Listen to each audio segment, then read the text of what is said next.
Greetings.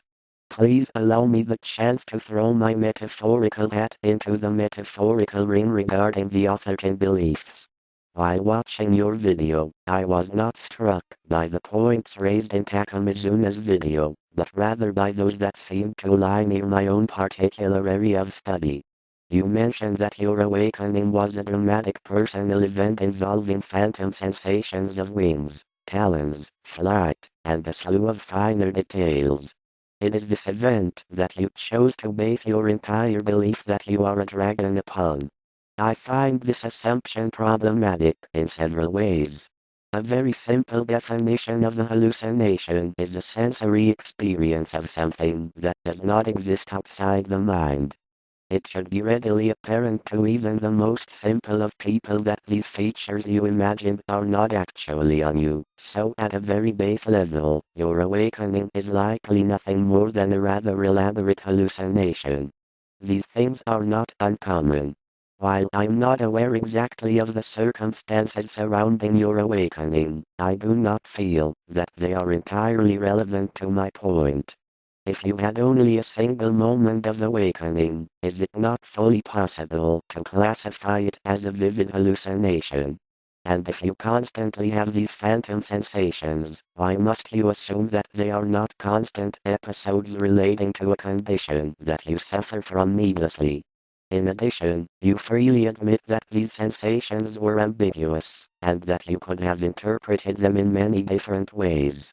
It is incredibly wishful thinking to believe firmly that your sensations are a physical manifestation of the alleged spirit of a non-existent being.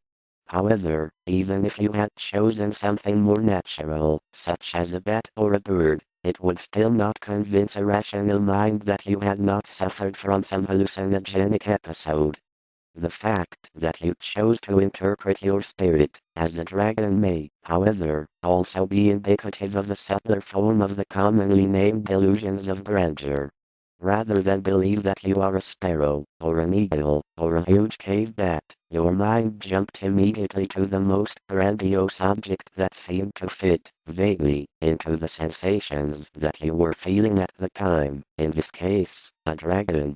It is also fully possible that your decision to interpret said awakening as a dragon has affected your recollection of the events, as well as your interpretation of future reoccurrences of said awakening. After all, the human memory is a shaky and unstable thing.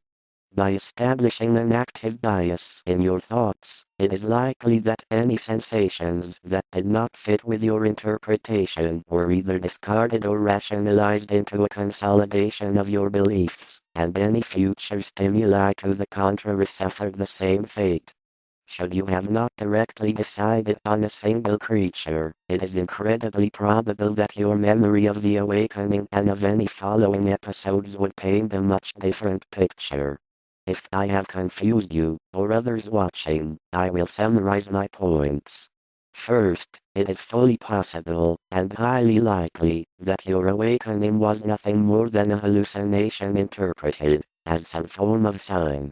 Second, it is probable that your interpretation of draconic qualities in your awakening is merely a delusion. Third, your decision to interpret your sensations has likely affected your memory of the situations.